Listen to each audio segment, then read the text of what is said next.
priorities was to confirm that there's no further threat. I think we've completed that. The second was to positively identify the suspect. We've also done that today. I can confirm that that is Matthew Livelsberger. We also wanted to confirm that there were no other actors involved in this incident. I believe we've done that, and you'll hear much more about that as we move forward today.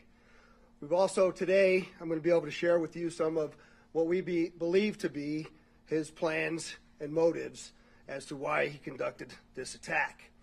Now, before we go on, I want to just address a couple of things before we get too far along here. I want you to know that we're very well aware of a podcast that is going around today and the contents of the letter in that podcast. And I just want you to understand that since we've been conducting these press conferences, I have only given you information that we have verified and deemed to be factually accurate. We've been aware of that document for a while now, and we still have not completely gone all the way through that and verified that entirely.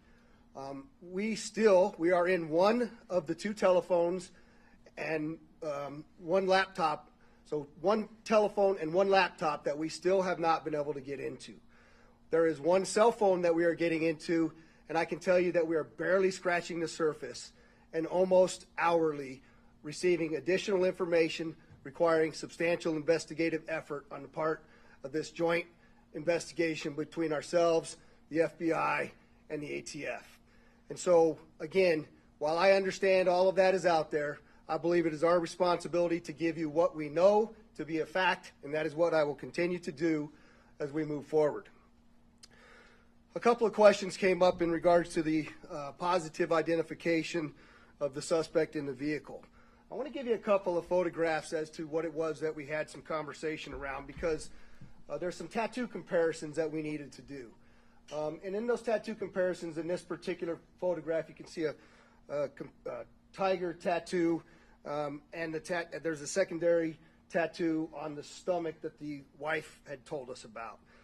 You can see that some of it is burnt, some of it is not burnt, and while the body was still in the vehicle, we were unable to identify those specific tattoos until we were able to remove some of it. Secondarily to that, there's also a surveillance photograph that we obtained of our subject in Colorado wearing that very distinctive brown jacket. You'll see that a little bit later here in some of the photographs that one of the assistant sheriffs is going to talk to you about.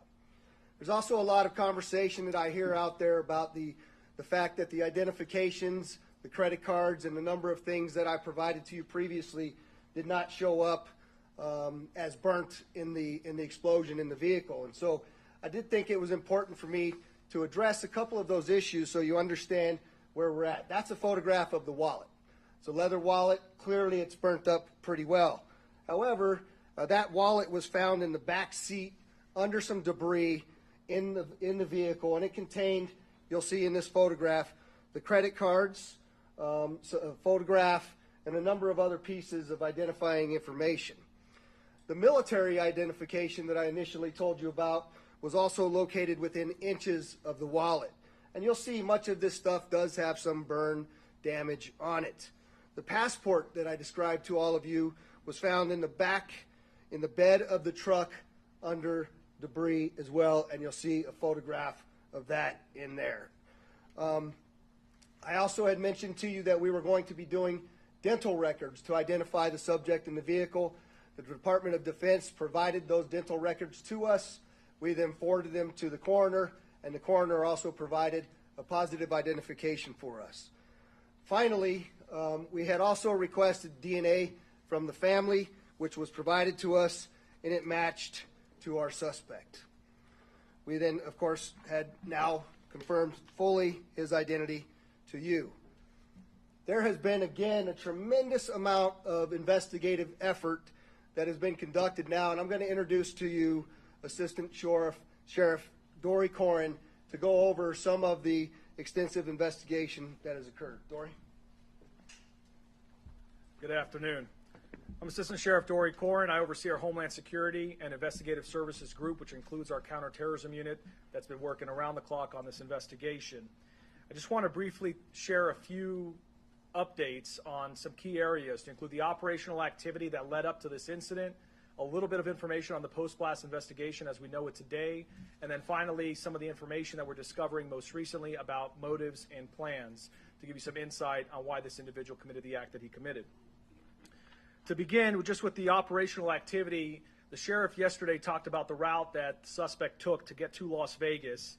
We used a lot of this information to be able to track down video surveillance footage around different locations, as well as financial records, as well as call data records, as well as looking at the Tesla charging stations to be able to determine exactly which route the individual took, but more importantly, that it was the individual that we've identified, as well as the only individual in the vehicle during the path that he took to Las Vegas. As you'll see here in this video here at one of the charging stations, there's just one example. You'll see our suspect here. He'll exit the vehicle. He'll walk around the vehicle at different times. At one point, you're going to see that he opens the door of the vehicle. He retrieves a coat. He puts that coat on, and you're going to see that at different parts to include the photo that the sheriff talked about just a few minutes ago. We use this video information as well as what I said earlier about the financial records in terms of purchases being made with different credit cards, call data records, a video canvas at multiple locations, trying to use all of that to corroborate that the individual that we've identified is the same individual that drove that Tesla during that route that we've identified to Las Vegas. In addition to that, we also talked about the phones that were recovered. There were 2 phones that we recovered from the vehicle. Both phones were damaged. We are still trying to access the data in one of the phones, but we have been fortunate in our team, which is second to none, has done a really good job accessing the data in one of the phones that was recovered. You can see the phone here in the vehicle. It's very burnt from the outside. You can see another image here. But we're able to take this phone and be able to extract the data using a variety of different tools. And in that, we've identified a variety of information, but one thing in particular is there was an application in there that the suspect used to take notes. In that application, one of the notes is titled Surveillance Log by the Suspect. It appears to be more of a journal of activity. It dates for about 10 days leading up to the incident, from December 21st to December 31st of this past year. In that surveillance log, or as we would like to call it, a journal, because it's more of a diary of activity that he's conducting, we identify multiple locations that match what we have in the route. We identify activity that we've matched. So, for example, him purchasing firearms, him purchasing camping equipment or other types of equipment that were used in this incident, matched what our data showed in terms of the route and the video surveillance we were recovering along that route. Beyond the operational activity, I want to also get a little bit into the post-blast investigation. So make no mistake, this is a suicide vehicle-borne improvised explosive device, or short, it's a suicide VBID. We know also, as mentioned by the sheriff yesterday, there was a self-inflicted gunshot wound by the suspect. The coroner was very specific.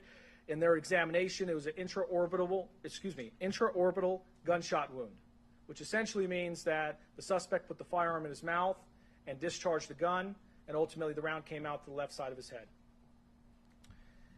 In addition to that, in terms of our assessment of the post-blast to confirm that he's the only individual involved and the only individual in the vehicle, we did a variety of video and photo comparisons to match the clothing. So if you look here, for example, this is a video in Las Vegas, and you're going to see in a moment here where he parks the Tesla truck. He comes out, and you're going to see some descriptive clothing that matches some of the other video that we've recovered along the route.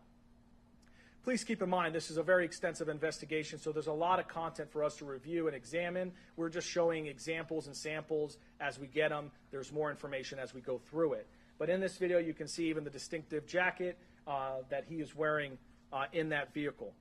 The other thing that's important is the sheriff mentioned yesterday that Tesla sent to us engineers to come to Las Vegas to help us extract data from the vehicle. Thanks to their support, we were able to extract an SDMI chip from the Tesla vehicle, and Tesla was able to confirm to us using the data from the vehicle that the vehicle was not in full self-driving mode at any time during this incident. Finally, the last category just to touch on is motive, which I know everyone is very eager to try to understand and be able to explain what happened. I'll reiterate what the sheriff said is we still have a large volume of data to go through and a lot of content to go through As you know, with any one of our devices, there's thousands, if not millions, of videos and photos and documents and web history and all of those things that need to be analyzed. But with that, just as a preview for as we get information, we're trying to be as transparent as possible. There were a couple pieces of content we thought were important to share for now. One is in the note application. He seemed to have two letters. One letter in particular, as you can see here, this is an excerpt from that letter. He says, fellow service members, veterans, and all Americans, time to wake up. We are being led by weak and feckless leadership who only serve to enrich themselves. He goes on to explain a variety of other grievances and issues, some political, some personal, a variety of other things which we will do our best to release very quickly here. But then there's a second letter where there's some more excerpts. This one seems to be dated after the fact in that notes application. And in there, you can read a couple of the excerpts. We are the United States of America, the best country, people to ever exist. But right now, we are terminally ill and headed towards collapse. This was not a terrorist attack. It was a wake-up call. Americans only pay attention to spectacles and violence. What better way to get my point across than a stunt with fireworks and explosives? Why did I personally do it now? I need to cleanse my mind of the brothers I've lost and relieve myself of the burden of the lives I took. I'd like to just also expand on that and understand that these are just excerpts. In there, he does offer additional information that is varying on the spectrum in terms of political grievances, issues about the conflicts elsewhere, not here, domestic issues, societal issues, a variety of other things, including personal challenges as well. We are intending to release those initial letters so people can understand best they can what the person's thought process was at one point in time. However, please understand there is still a lot more content to go through, and that may change. There may be a lot more information that we recover that explains either more or shows a change in mindset at different times. Just before I turn it over to FBI Special Agent Spencer Evans, I just want to take a note and just mention what the sheriff said, which is our counterterrorism section and all of the people involved in this have been working around the clock, 24/7, tirelessly, truly through the night. They are second to none, and we really appreciate everything they're doing. With that, turn it over to the FBI. Good afternoon. My name is Spencer Evans. I serve as the Special Agent in charge of the FBI's Las Vegas division. I'd like to express gratitude for everyone that's here today, and especially the partnerships that Sheriff Corrin just highlighted. It's been seamless collaboration between the FBI, ATF, Army, CID, Las Vegas Metropolitan Police Department. You know, if you walked into one of the command posts and someone's not wearing a uniform, you wouldn't be able to tell who works for which agency, and it's been outstanding collaboration. We do have significant updates that we're sharing with you from an investigative standpoint, but just want to reiterate, as Sheriff Corrin mentioned, there is still a lot of ongoing investigation. We have terabytes of data that we have to analyze. We have outstanding search warrants and subpoenas, interviews that are being conducted around the globe as we try to paint a comprehensive picture of exactly what happened. That being said, we do feel confident that we have a much better sense of how we arrived at the events of the 1st of January and additional information that we can provide. So I'd like to first begin by addressing something that continues to be widely speculated, whether or not there was any connection between what happened in New Orleans on New Year's Day and then the incident here in Las Vegas just a few hours later. Just to be clear, there is no evidence that these two events are connected. The only things that we have connecting them are incidental, what we believe to be coincidental similarities in that both vehicles were rented through the same service, that they were both subjects served in the military, that they both stayed at an Airbnb, things like that. We've identified no telephonic or email communication between the subjects, no information that suggests that they knew each other, that they ever served in the same unit, that they were ever assigned at the same place at the same time and had interaction, and no witness interviews have corroborated or provided any information that the two events are connected in any way. In similar fashion, we have not identified any connection between this subject and any other terrorist organization. During the FBI's international investigation to date, as I mentioned, we have interviewed family members, friends, the subject's associates, and military members that he served with around the globe. Through these interviews, we've found that the subject held no animosity towards the president-elect. That's something that's also been reported. Investigative steps have discovered, and information from the Army indicates, that he likely suffered from PTSD, and we are also aware that there were potential other family issues or personal grievances in his own life that may have been contributing factors. Again, we're looking into all of that. It's evident that the subject considered, planned, and thoughtfully prepared for this act alone. That's what we believe, and we have no information to the contrary at this point. The FBI has been able to confirm some of this through the utilization of video footage in public areas as he traveled from Denver to Las Vegas. We have video footage that shows that he is alone outside of the vehicle, and that corroborates, again, what Las Vegas Metropolitan Police Department footage has also shown. The FBI, as the sheriff indicated, facilitated obtaining DNA from a family member that was able to be conclusively matched to confirm the subject's identity. As Sheriff Corrin mentioned, although this incident is more public and more sensational than usual, it ultimately appears to be a tragic case of suicide involving a heavily decorated combat veteran who is struggling with PTSD and other issues. Yesterday, I wanted to highlight, I mentioned a tip that was unverified that the FBI had received. Sheriff McMahill talked about this. It's now floating around there on podcasts. This is a tip that the FBI received after the bombing occurred that seemed to describe some of the personal grievances that the subject may have held. We still have not conclusively determined that that's from the subject, but feel confident based on evidence that we're uncovering on his devices that that was in fact from Livelsberger. I want to reiterate that, prior to this incident, the FBI did not have any information on this subject. He was not on our radar. He didn't have criminal history. There was nothing that we would have been looking into him for up until this point. The last thing I just wanted to highlight briefly is it's not lost on us. We understand that there were victims. While the subject himself was the only person that was deceased, there were several folks that were injured, and obviously any sort of incident like this has a traumatic impact on the greater community and folks that are rightly so going to be scared and concerned, and some people that were inconvenienced and some that were taken to the hospital with injuries. We'd like to remind everyone that we're working with Las Vegas Metropolitan Police Department advocates, the Office of Emergency Services advocates, and the Southern Nevada Resiliency Justice Center to offer services to these victims. We recognize that there may be victims that are yet unidentified, so for those that might be suffering or otherwise impacted, we'd ask you to reach out to the FBI at 1-800-CALL-FBI. And in similar fashion, as we reiterated yesterday, anyone who has tips related to the subject or this particular incident, please call us at 1-800-CALL-FBI or submit a tip online at tips.fbi.gov. And with that, I'll turn it over to the Assistant Special Agent in Charge from the ATF, Kenny Cooper.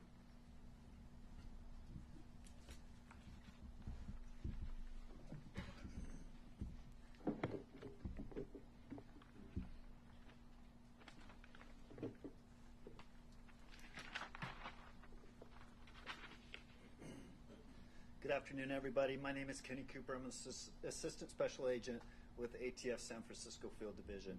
I have some very quick resource updates.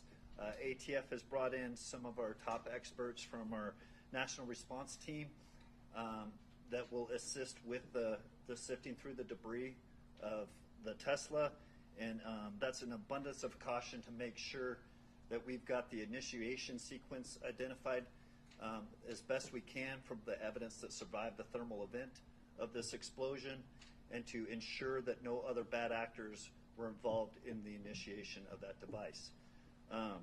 Also, my second update is to the firearms purchased by our subject on December 30th, 2024. Our ATF investigators were able to track down that lawful purchase at a gun store in Colorado. Our subject arrived in that gun store by himself on December 27th and initiated the ATF Form 4473 and actually paid for those two firearms that were recovered from the Tesla on the 27th and was a sole occupant of a vehicle arriving and departing that on that date. And then on the 30th, we have video evidence of our subject entering that gun store as the sole occupant of the Tesla.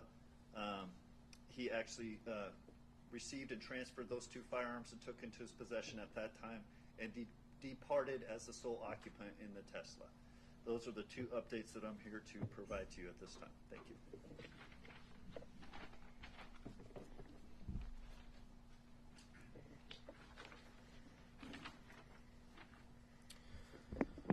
All right, with that, we'll entertain a couple questions. If you could, please identify yourself, and we'll go from there. David? David Charnes, KLAS TV. Thanks for taking my question. Two quick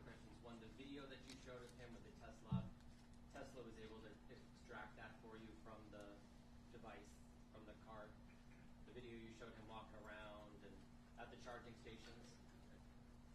Yeah, so let me just, the question was, can we, the video that we showed, sorry, I was standing back there, so I wasn't sure which one you were looking at, but the question is, the video that we showed at the Tesla charging stations, who provided that to us? I'll let Dory answer that. Without getting too far into the technicalities, there are various components in there that were retrieved. The SDMI card, it was not where the video was retrieved from. That was where we got the data to be able to determine that it was not in self-driving mode. However, Tesla did provide and helped our team be able to recover the thumb drive that records other types of data to include video by the Tesla. And what state is this in? Do we know? Kingman, Arizona. Second question is about the detonation. There's a lot of questions. How was he able to die by suicide and set this off?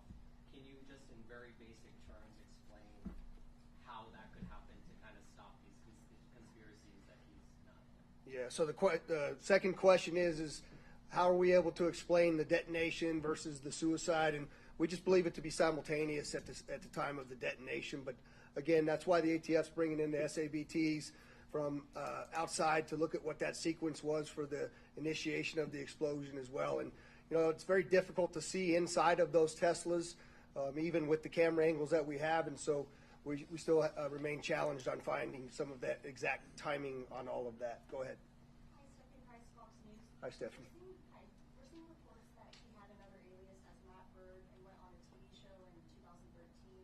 Have you guys been able to confirm that? So the question is if we knew of a alias of Matthew Berg and he had been previously on a television show. We've seen that reporting but have not verified that reporting. Behind you. That's Kevin Nyes with NBC News. How would you describe his state of mind in these final days, given everything that you read from his notes app and the manifesto that you see that you referenced going around in the podcast? Have you guys been able to rule out that it was not from him, or is it still up in the air that it could have been from him? So the question is, how would I describe his state of mind in the manifesto that was described on the podcast? Have we been able to determine whether that was from him or not? And I'll answer the first part is, I'm not comfortable giving you state of mind just yet. I certainly am leaning a particular way, but again, I'd like to be factual to you. I think when you read the documents that we're going to give you a link to at the end of this press conference, that you can go in and make some of your own assumptions about what that is. But I will tell you that part of my hesitation on that is I know that we have a lot more documents and number of things for us to uncover, and so I want to be able to provide to you only the factual information when I have it. And so I'm not gonna opine on what I believe his state of mind was at that particular time. But certainly, you can see some troubling aspects in his personal life as well. And I don't know if you want to address the second part, Spencer. Yeah, so in terms of the so-called manifesto that's circulating online, we have strong evidence to suggest that it was the subject that wrote it, but we haven't conclusively proven that yet. And that evidence relates to other evidence that we're finding that we're able to compare that lead us to believe it was in fact him who sent it. J1? Sheriff, do you have an update on... Is it J1? Yes, J1 from 13. Do you have an update on the conditions of the other people who were injured? The question is, do I have any updates on the conditions of the people who were injured? And I'm told that they're all relatively minor injuries, and they've all been released from the hospital. Kristen Drummond with News 3. As you were showing us these excerpts, can you say why definitively he chose the Trump International Hotel and why he decided to come here to Las Vegas? Yeah, the question is, with the excerpts that we showed, can we definitively identify why he chose the Trump Hotel Tower location as well as Las Vegas? And the answer is no. In fact, I think when you read through some of that, you might find that there were some other considerations as well for other locations. We can't verify all of that at this point, and so that's why I haven't talked about that publicly. Do you know what other locations he was considering, and were they here in Nevada? There was one location in Grand Canyon that was specifically talked about there, but we haven't been able to verify anything as well. All the way in the back. Melissa Zúñiga with Univision Las Vegas. Thank you for taking my question. In regards to what happened in New Orleans, I know that you guys mentioned it's a coincidence, but what made makes it different to what occurred with it? That is not being considered a terrorist attack here. So the question is why don't we consider what happened in New Orleans and what happened in Las Vegas connected? And the simple answer to that is we don't find anything to actually point us in that direction. There are those coincidences that we have spoken very openly about, but we have not found throughout this entire investigation anything that ties the two attacks directly together. Go ahead in the back.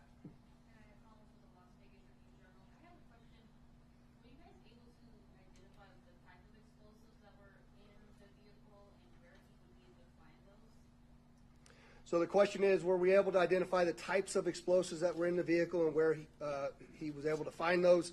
There's a mortar-type fireworks in the back of the vehicle, some camping fuel, and we do know that it looks like from that document that we're going to provide to you that he may have stopped outside of a location in New Mexico and obtained those fireworks legally. But that is another aspect of the investigation that continues. I know. Thanks for taking my question. We've heard that the suspect wasn't opposed to President-elect Trump. Do we know anything about what his political views were? The question is that we know that we've said that he was not opposed. The suspect was not opposed to President-elect Trump, and do we know what his political views are or were? There's a variety of different reporting out there, Noble, on what that is, and some of the people around him and what their particular political views were.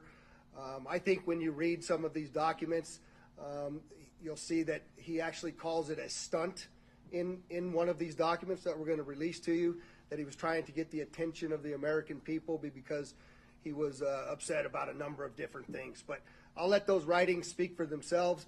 I'm not conclusively telling you anything about his political affiliations at this point, but I think that's more to come on that. Sir? Anders Gutierrez with CBS News. Talk to us about you have an individual who is obviously struggling with mental health here, a member of the military service. There are others out there who may be struggling with this, a lot of mental health issues here. When they read these letters that you're about to release, how do you quell others who are struggling with the same from carrying out and seeing this as an inspiration? How do you quell the copycats out there? Yeah, so the question is obviously, there's mental health involved in this, as we've already talked about, and how do we quell the others that are similarly situated to him out there in America? And I think Spencer rightly talked about this for a moment. Is what you can tell by looking at this, that PTSD from a highly decorated United States currently serving military individual, from what I'm told, was 5 tours of combat. Obtain some of the highest awards you can get.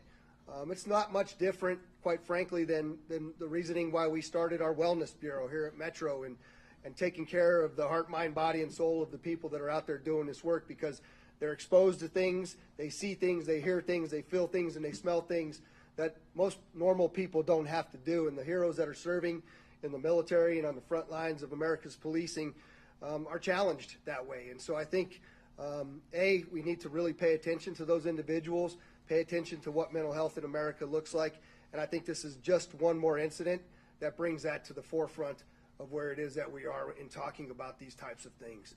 I'll take one more. Sure. Do you know why he chose the Cybertruck? Was he trying to send a message considering who the CEO is? And then just really quickly, could you confirm if the podcast you're talking about is the Sean Ryan podcast? The Sean what? Is it the Sean Ryan podcast? Is that the name? Yeah. So can I tell you why he chose the Cybertruck is the first question. No, not really. I haven't been able to find anything definitive about it. Secondly, is it the Sean Ryan podcast? And yeah, that's the podcast that I'm referring to. And I'm sorry, there was one more hand over here that, go ahead. Guy Tannenbaum, Channel 13 here in Las Vegas. Hi. Has there been any more speculation, more understanding on why he chose the route that he chose? Obviously, coming from Colorado, you can go through Utah. That's a more common way to hit the 15. Any more understanding when we're thinking about all the different potential sites that he could have chosen for this? So the question is do we know why he chose the route that he chose? I don't think we can tell you we know why he chose it, but I can tell you that there's some writings in those documents that we're going to release to you that he mentioned going to the border as well as going to the Grand Canyon. And so we continue to look through all of the available evidence to help us answer that question better. And with that, I'd just like to, again, thank you all for the great work you're doing in helping us get this story out. And obviously, as we get additional information, we'll push it out to you. Thank you very much.